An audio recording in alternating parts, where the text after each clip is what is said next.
Oh, welcome back, everybody. I'm glad you guys are joining me for another Frank's Take here on Uniquely Us. And we're looking at The Chosen once again. Obviously, they just released one of their most recent episodes on their app, The Chosen. And once again, it's portraying a Jesus that is not accurate with the Bible. This time it's in documenting the encounter that he has when he goes back to Bethany to call Lazarus back from the dead. But in behind this entire scene, we see the ramifications from an earlier episode in the season where Thomas loses his fiance Rima. Of course, none of this is biblical, right? There is no account of Thomas having a fiance named Rima in the show. It's completely made up for The Chosen to add tension, to add more layers to the apostles or whatever, give them something to do in the background. But obviously, we knew there would be ramifications for this as the story continued, because Thomas sat there and didn't understand why Jesus just could not heal Rima and bring her back to life. And we knew this was going to be down the road where he would have this encounter with Lazarus and bring him back to life. And obviously, it would cause discord within the apostles, discord with Thomas and Jesus. Again, none of this is documented in scripture anywhere. But people out there are going to be watching this show instead of reading their Bibles that actually portray who Jesus is and think this is biblical, think this is scripture, think this is something that's happening. And it really shows a very flawed Jesus in this series. And of course, I'm only watching now because I am pointing out the critical parts that people need to know about. And I know there's a lot of people out there, but Frank, it's going to point people to the Bible. Maybe. I hope it does. And I hope they grab an understanding of the actual true gospel instead of this one that's being presented by Dallas Jenkins on The Chosen. And if we look at scripture, which comes out of John here, talking about this part where Jesus raises Lazarus from the dead, right? It says, then Jesus, deeply moved again, came to the tomb. It was a cave, and a stone laid against it. Jesus said, take away the stone, Martha, or take away the stone. And Martha, the sister of the dead man, said to him, Lord, by this time there will be an odor, for he has been dead for 4 days. Jesus said to her, did I not tell you that if you believe, you would see the glory of God?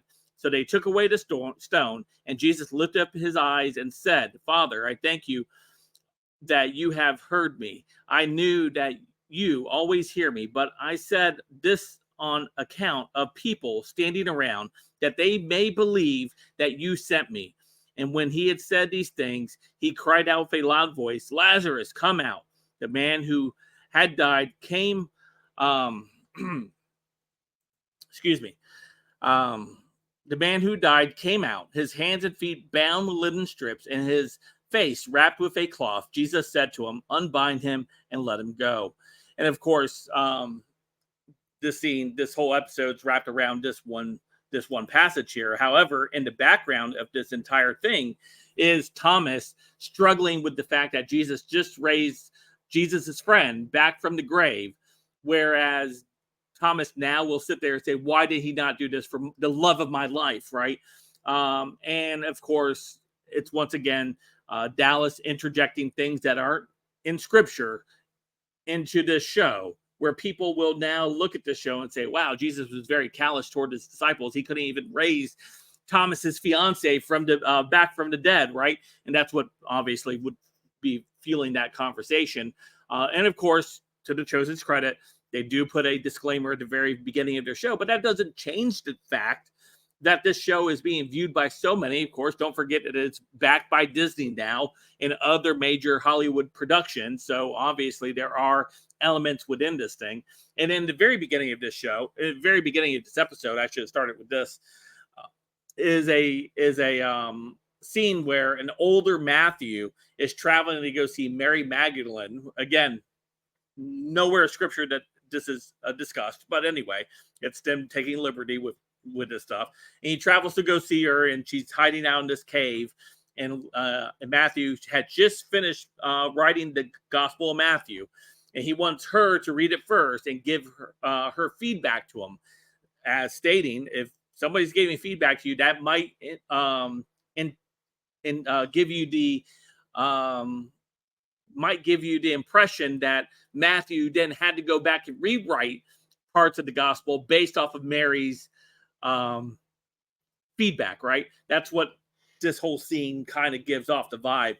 And then Matthew, while inside this cave with Mary, notices that there's a desk over to the corner, and there's parchment on the desk where she had been writing. And he asks, "What have you been writing?" And of course, again, alluding that there are writings of Mary out there somewhere that were excluded from the Bible, right?